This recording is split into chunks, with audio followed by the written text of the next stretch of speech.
Good evening and welcome to Nationwide on the network service of the Nigerian Television Authority. We're reaching you live from Abuja. I am Ronke Kolawole. A robust program of cooperation and collaboration is being worked between the federal and state governments towards confronting headlong the various challenges of security bedeviling the country for sustainable peace and socio-economic development. This formed the highlights of a crucial meeting on security between President Muhammadu Buhari and governors of the 36 states. State House correspondent Adamu Sambo reports.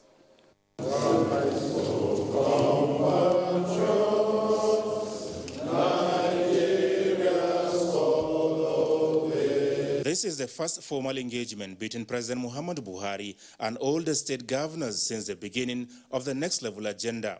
At the heart of their discussions was security, which undoubtedly remains an issue of serious concern to both the government and the governed.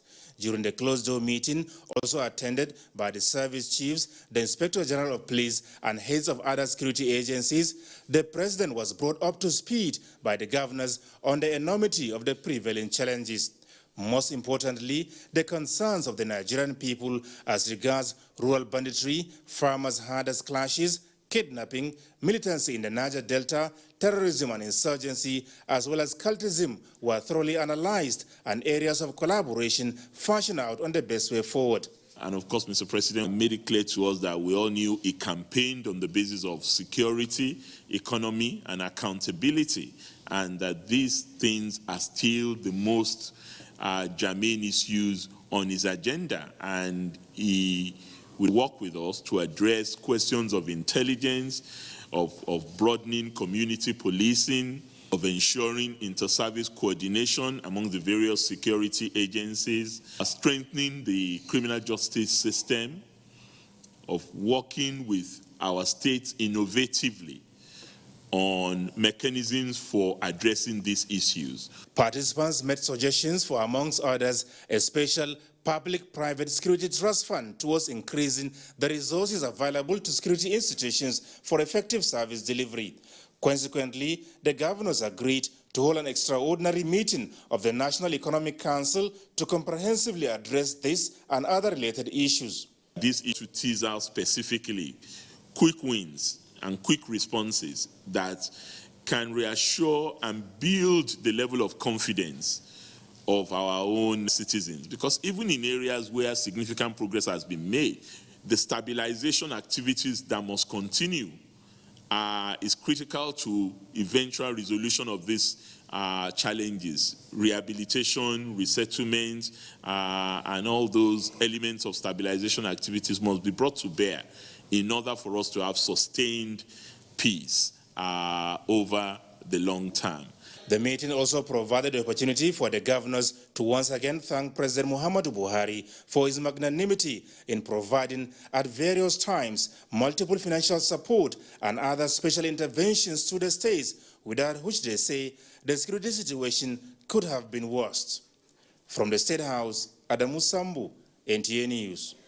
Meanwhile, further stringent measures may soon be taken to rid Zamfara's state of bandits terrorizing the state and its environs. Governor of the state, Bello Muhammad Mutawale, met with President Muhammadu Buhari late Thursday night to brief the president of the security situation in the state. The president, as he says, has promised to take immediate action with the assurance that all will be well. Well, it's a very terrible situation, but with our emergence, things will be better very soon, and with the measures that we have taken with the security, it will be subsidized very soon, inshallah. Suspension of the Emir of Maru, the governor says the action had to be taken to pave way for a thorough investigation into several petitions against him bordering on security issues. The success or otherwise of any parliament is greatly influenced by its leadership, and that is why the election of presiding officers of the 9th National Assembly is being taken seriously by members-elect. In view of this, one of the candidates vying for the position of the 9th Senate, Ahmad Lawan, at a forum of senators-elect, made public his mission and vision for the new Senate. Ignatius Nko has details. This meeting once again provided opportunity for incoming senators to interact with old tenants. Senator Ahmed Lawan at this meeting presented his agenda for the 9th Senate if elected president of the 9th Senate.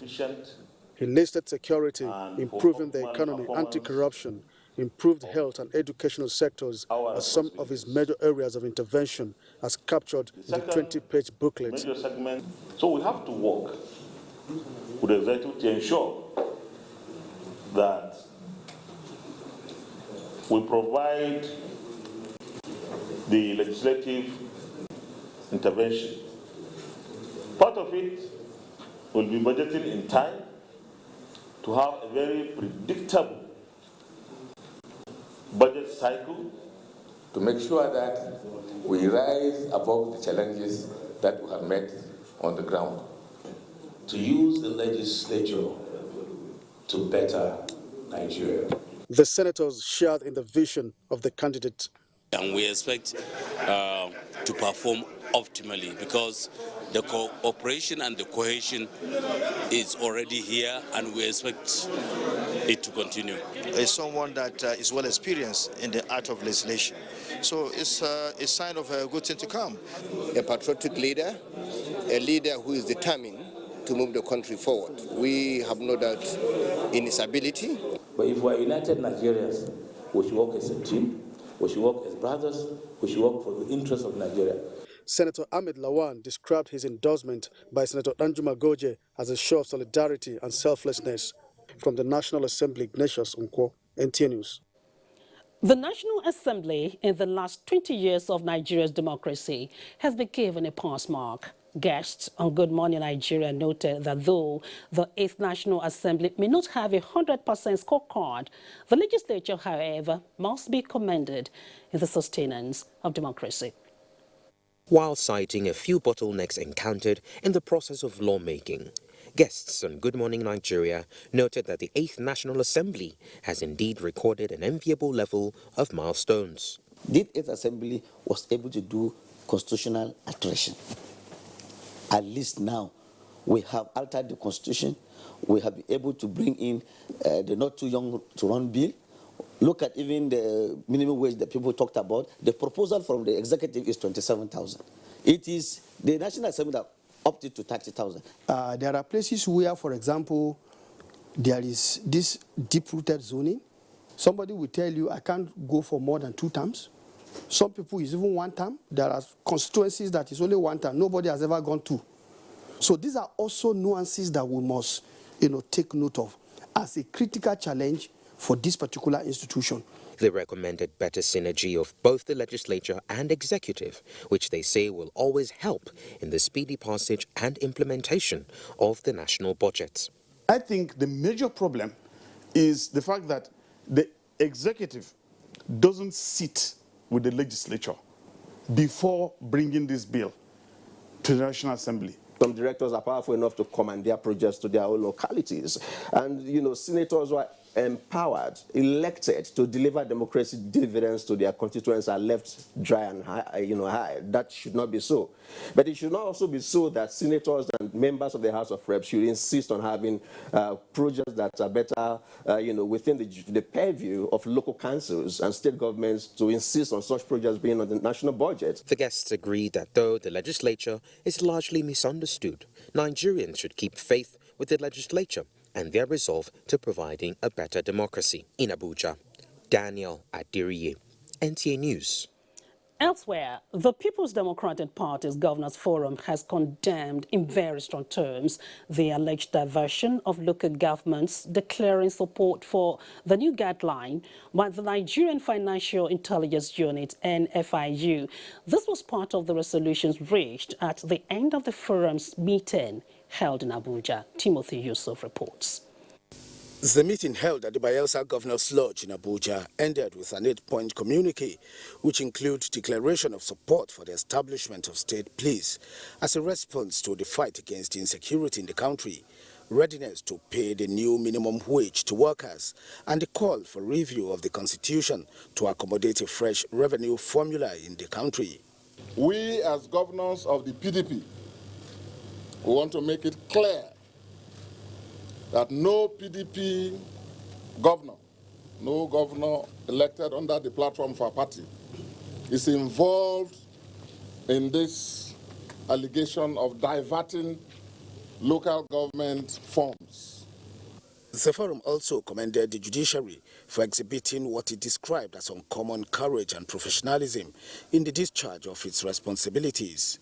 The President of the 8th Senate, Dr. Bukola Saraki, Speaker of the 8th House of Representatives, Yakubu Dogara, and PDP National Chairman Uche Secondus attended the meeting.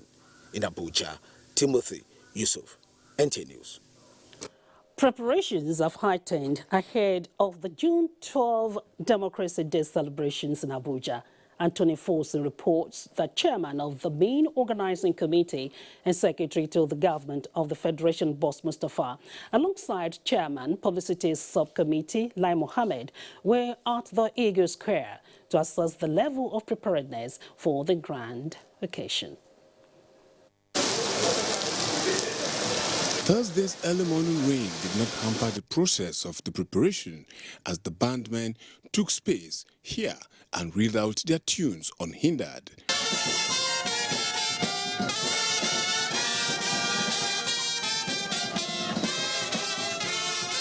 While chairman of the publicity subcommittee, Lai Mohammed went round the arena. And eventually, when the rain was over, the true color of the rehearsal was unveiled.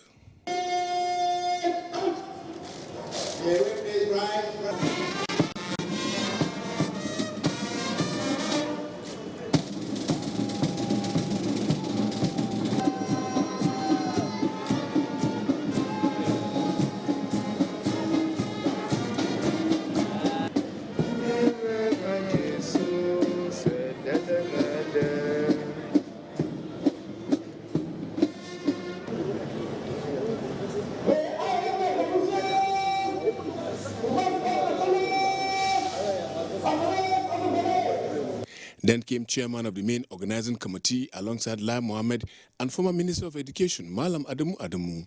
They took time to ask questions, just as the Commander Brigade of Guards, Brigadier General Umar Musa, explained to them the level of readiness and what to expect.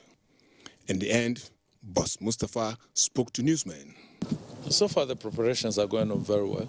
We are confident that we'll be able to put up an act that is befitting the celebration of our new National Day, Democracy Day. It's going to be an interplay of our culture with military parade, and eventually the climax will be the new Democracy Day broadcast by the President.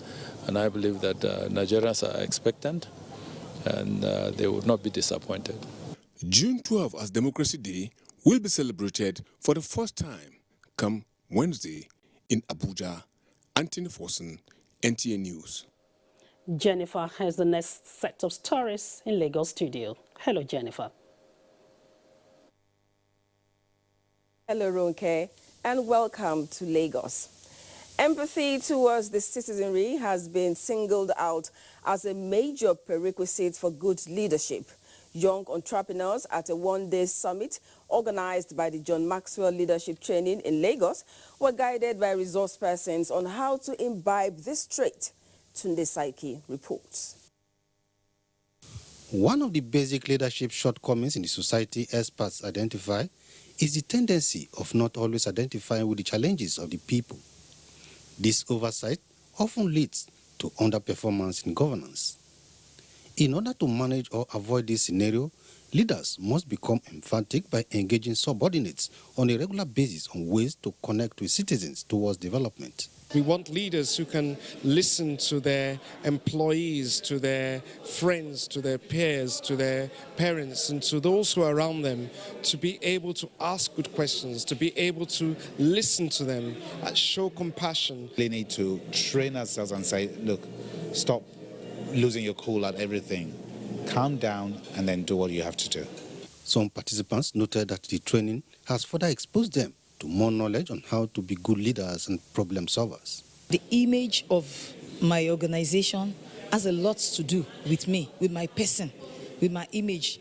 Because when people see me, they are seeing so many things about the organization. To develop the leadership skill in me and also make impact in my generation. Organizers of the training session say the idea is to make leaders understand what influential leadership is all about. Leadership is all about attitude of the people. Now, attitude, you don't teach people the right attitude. You influence people to do the right thing. The John Maxwell Leadership Training aims to hone the leadership skills of participants. In Lagos, Tunde Saiki, NTA News. Now, food manufacturers and consumers have been charged to take precautionary measures in the storage, packaging and consumption of foods in order to reduce the occurrences of diseases or even death. This was the recommendation of food safety experts at the 2019 World Food Safety Day in Lagos. Imoleayo Tukede has details. The World Health Organization estimates that there are about 600 million reported cases of foodborne diseases annually. Of that figure, 40% of children under the age of 5. In that report, over 125,000 deaths are reported annually. And in Nigeria, men and women, young and old, die daily as a result of unsafe and contaminated food. Experts at this summit trace the causes of illnesses and death to use of artificial agents such as calcium carbide, use of unapproved insecticides like sniper for preservation of grains, as well as storing of grains in contaminated containers with hazardous chemicals which have all become common across the country. There is public ignorance. We need to spend massively on creating the levels of awareness that will reduce the risk in the environment. NAFDAC says it is leaving no stone unturned in ensuring that food consumed by Nigerians meets national and international standards. It's really a complicated process, that includes us digging really deep into the entire process of producing any food item. Speakers at this forum insist that from farm to table, everyone must imbibe food safety habits in order to reduce the burden of foodborne disease. If you stay healthy by eating food that is not contaminated, then you are assured that you have, a good lifespan. The theme for this maiden World Food Safety Day is Food Safety, Everyone's Business. In Lagos, Imoleayo Tukede, NTA News. Thank you, Tukede. Now that's a contribution from Lagos. Nationwide continues in Abuja after the break. We are glad you stayed. The Federal High Court sitting in Abuja has ordered the Independent National Electoral Commission, INEC, to issue certificates of return to the former governor of Imo State, Rochas Okorocha, as the senator-elect representing Imo West Senatorial District. Justice Okon Aban gave the order while delivering judgment in a suit filed by the former governor challenging the electoral umpire's decision to withhold his certificate of return, having been declared winner of the February 23 National Assembly elections by the returning officer. Justice Aban held that once a candidate has been declared a winner by the returning officer, INEC is not empowered in law to withhold the candidate's certificate of return. The judge also awarded the cost of 100,000 naira to be paid by some of the defendants, while INEC is to pay 200,000 naira to Rochas Okorocha. appeal the judgment that is obviously biased from content, a judgment that from the lips of the judge himself reading the judgment, you will understand that this judgment is very highly compromised. The 6 defendants, we are going on appeal to appeal the judgment. The ab initio, we do not object to the jurisdiction of the court to hear the matter. And of course, when you listen to the judgment, he puzzled everything up. He couldn't distinguish between the second and third defendant who objected to the jurisdiction and that of the 6th defendant who did not object to the jurisdiction.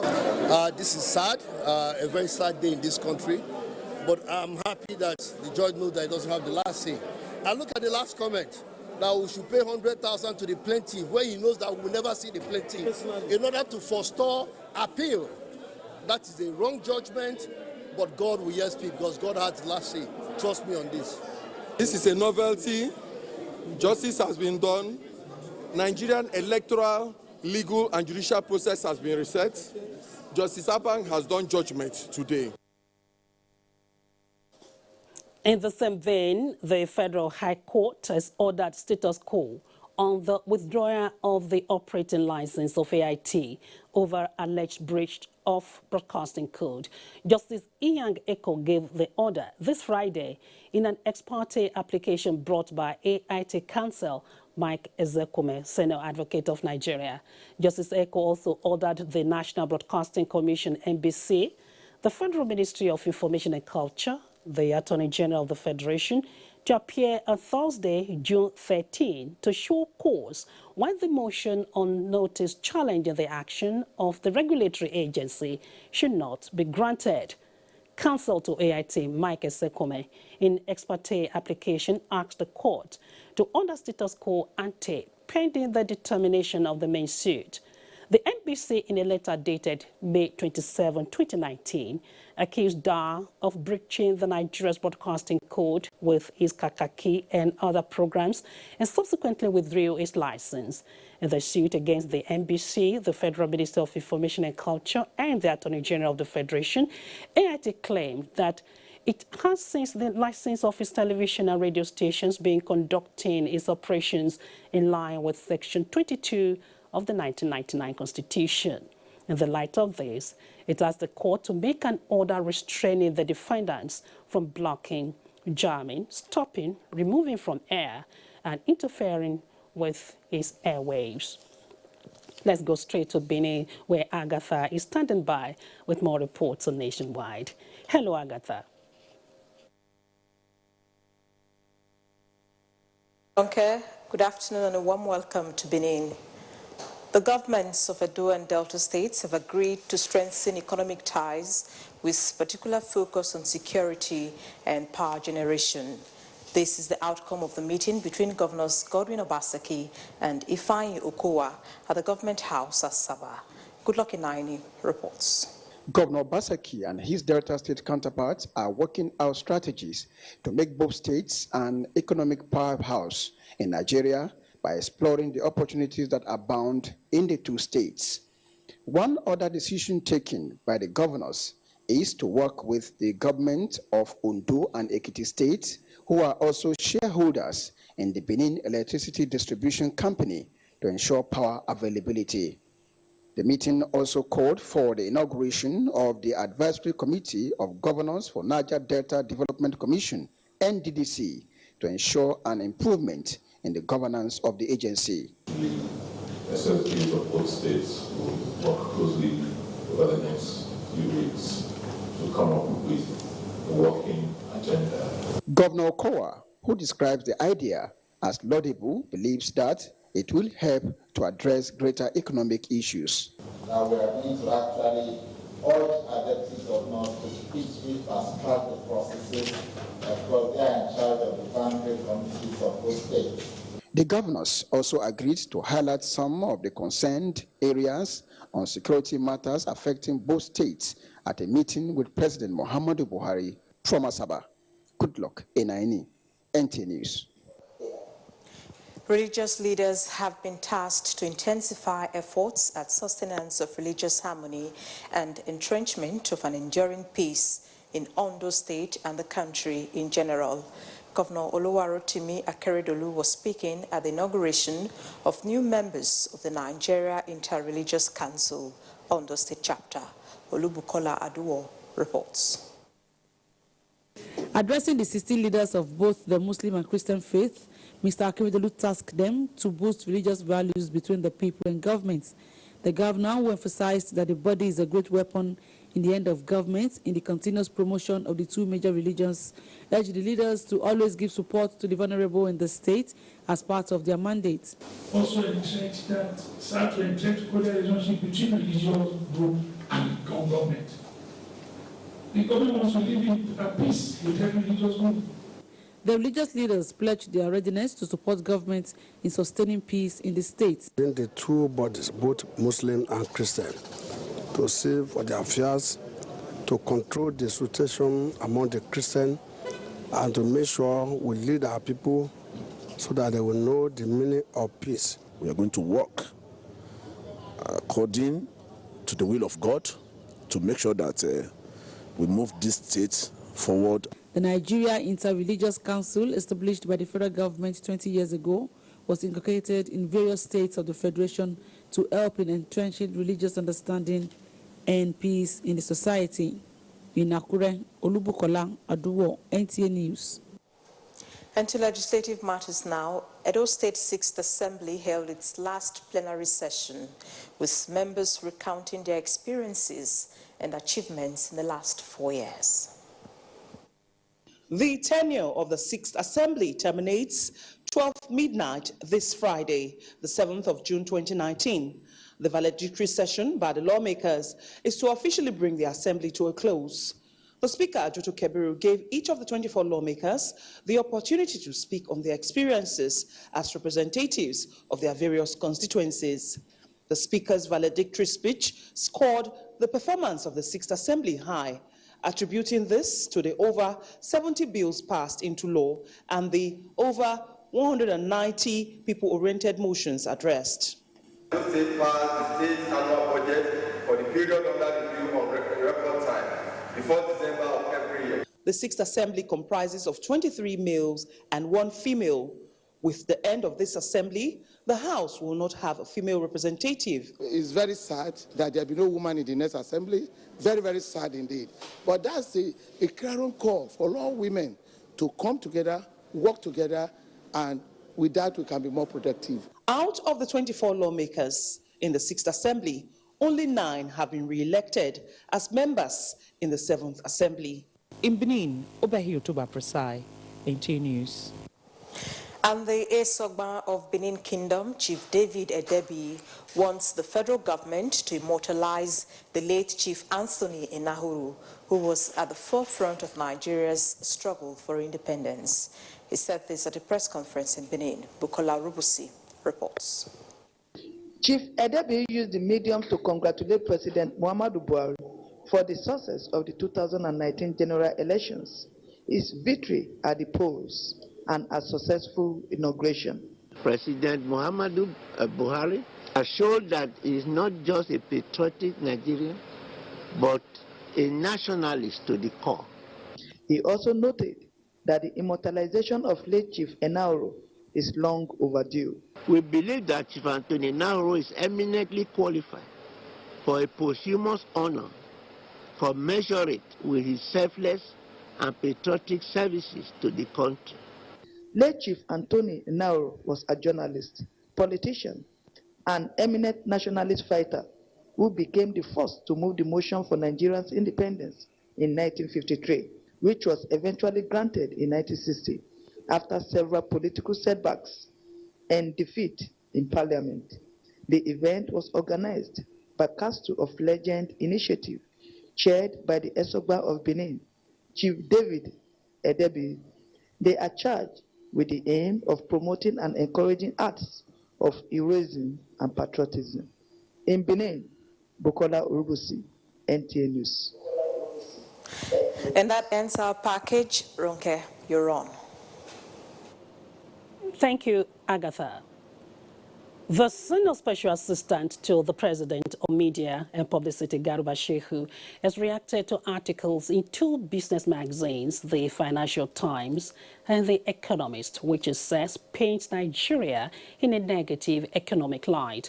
Garuba Shehu aired his opinion in a post shared via social media, saying both articles were poorly researched and relied on outdated statistics regarding rice production and dependence on crude oil, especially now that Nigeria has risen to 24th position in the Ease of Doing Business Index and ranks one of the top 10 global performers as of 2018. He further stated that the articles are also full of contradictions, which do little to boost the country's image. For instance, the Financial Times declares that President Buhari has failed to spur rice growing, while the Economics talks about overdependence on oil, yet criticizes policies such as financial incentives, which allow business competition and diversification. It laments power shortfalls, yet attacks Aliko Dangote, the man building the world's largest oil refinery located in Nigeria, as well as accusing President Buhari of making a bad situation worse. Garuba Shehu says the correspondents have therefore failed to appreciate context and the country's complexity as the many factors which led to the economic recession, coupled with the global commodity crash, were inevitable. Malam Shehu says government has, however, taken stringent measures to redress the weaknesses in the Nigerian economy, such as spending record figures on infrastructure and capital expenditure at 30% of the budget, as opposed to 10% in 2015. Two suspects in connection with the murder of the bursar of Ondo Anglican Diocese, Gabriel Abiodun, have been paraded in Akure by the State Police Command. The Commissioner of Police, while parading the suspects, restated the command's commitment to tackling criminality. Kemi Ademola reports. According to the Commissioner, the arrest of the suspected criminals was made possible through the cooperation of members of the public and intelligence gathering.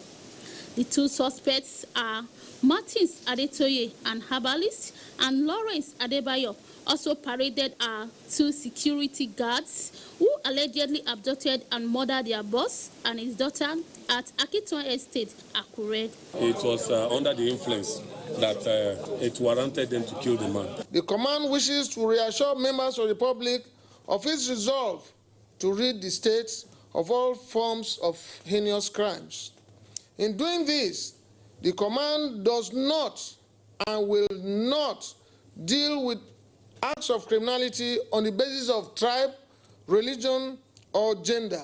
Items recovered from the suspects are a Toyota Camry, a Sienna bus, laptops, and set with other valuables. From Akure, Oluwakemi Ademola, NTA News.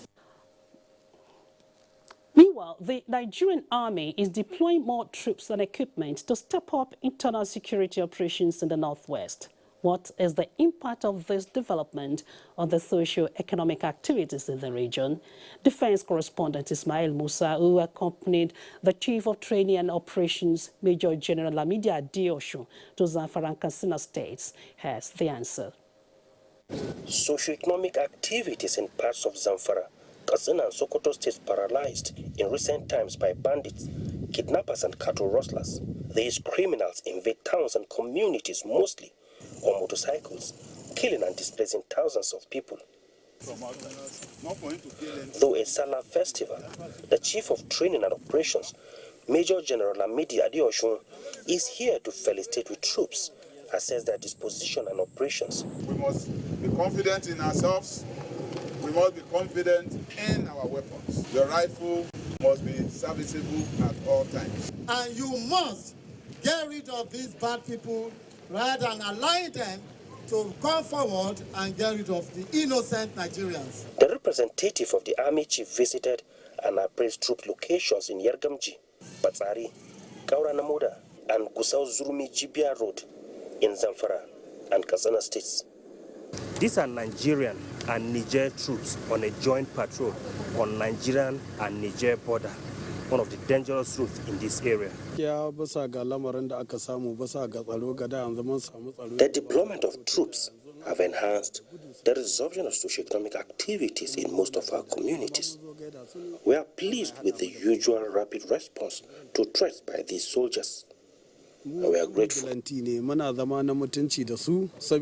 General Adeosho also appealed to the people of the communities to provide credible information to security agencies to enhance rapid response. From Katsina, Ismail Musa, NTA News. In the meantime, Governor Ahmadu Umaru Fintiri has reiterated commitment to end all security challenges in the state. This was when he hosted Hunters Association.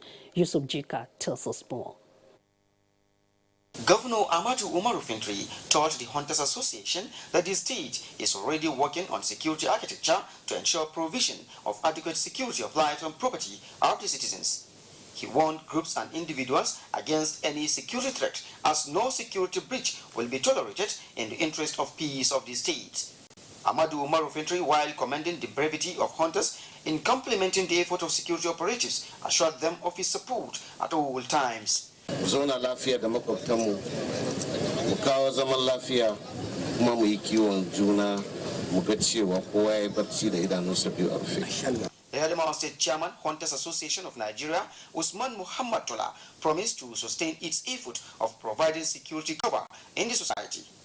In Yola, Yusuf Jika, NTA News. We now go on another commercial break. Just stay with us. Sokoto Network Center is next on our lineup, and already Nora is on a standby. Hello, Nora, it's over to you now. Thank you, Ronke, and welcome to Sokoto. Governor Amin Waziri Tambol says a equitable formula for the nation's revenue sharing will enable state governments to implement new minimum wage and shoulder governance with ease. The governor made the assertion while receiving the state civil servants on Salah homage at Government House, Sokoto. Alat Abdullahi has more. The Committee for the Implementation of New National Minimum Wage would also capture all segments of the society, look at the real IGR, and determine what can possibly be done. Governor Amin Waziri Tambol said his administration will continue to work with the workforce to move the state forward. We must discuss the new revenue sharing formula for the Federal Republic of Nigeria, so that states can now and local governments can accommodate the exigencies of the demands of the people. Otherwise, it may become extremely difficult for us to implement some of these things. Speaking on behalf of the civil servants, the state head of service, Dr. Buhari Bello Koli, extolled the stable and compassionate qualities of the governor as a true democrat. Similarly, Governor Amin Waziri Tambol urged the local government's caretaker councils to actively engage traditional rulers in matters of security. In Sokoto, Dalat Abdullahi, NTA News. The Aliyu Maga Takarda Free Legal Services Foundation has secured the release of 45 inmates. Muhammad Nasir completes the report. The inmates were released from the Sokoto Central Prison and remand home following payment of their fines and compensations at various courts. The fines and compensations paid for each person ranges from 60,000 to 230,000 naira. The amount paid is worth millions of naira. And part of the activities of the foundation is to secure release of some inmates who are languishing in prison custody due to their failure to either pay their debt, fine, or compensations imposed upon them by respective courts. The essence of this exercise is to decongest the prisons. A legal expert and former chairman of the Nigerian Bar Association Sokoto State Chapter, Barrister Lema Sambo Wali, lauded the foresight by the foundation as it helped in decongesting the prisons. Nowadays, you find that when a person spends a long time in prison, he becomes a hardened criminal. So it is a good gesture that these boys, these young people are not allowed to remain in prison for long, such that they don't eventually end up being hardened criminals. Some of the released inmates who were apprehended for different offenses expressed happiness with the gesture. They prayed Allah to reward the founder of the foundation abundantly. In Sokoto, Muhammad Nasir, NTA News. And that's it from Sokoto. Thank you, Nora. We now go straight to United Kingdom, where British Prime Minister Theresa May will officially step down as the leader of the Conservative Party today, Friday, but remains Prime Minister until her successor is chosen. She announced her resignation 2 weeks ago, saying it was a matter of deep regret that she couldn't deliver Brexit. 11 Conservative MPs are vying to replace her as party leader and ultimately Prime Minister.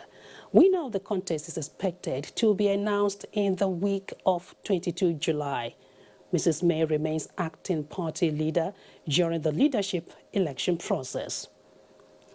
And talking sports now, only players that are consistent in their clubs with match fitness will be considered for the Nations Cup final team. The Super Eagles technical advisor, Gernot Rohr, affirmed this in Asaba as the team intensifies preparation for the finals in Egypt. Austin Edemudu reports. Still on sports, Nigeria's Super Falcons set to begin their 2019 FIFA World Cup campaign Saturday in France. Tamara Ebiwe tells us more on Sports Hub.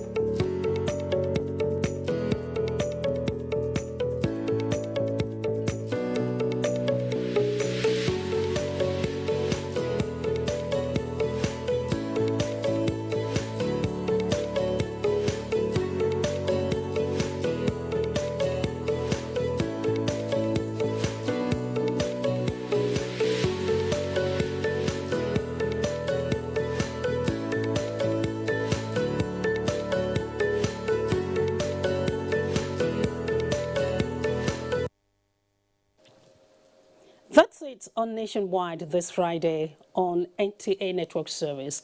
Join us at 7 for NTA International News and the Network News at 9. I am Ronke Kolawole. We thank you for staying with us.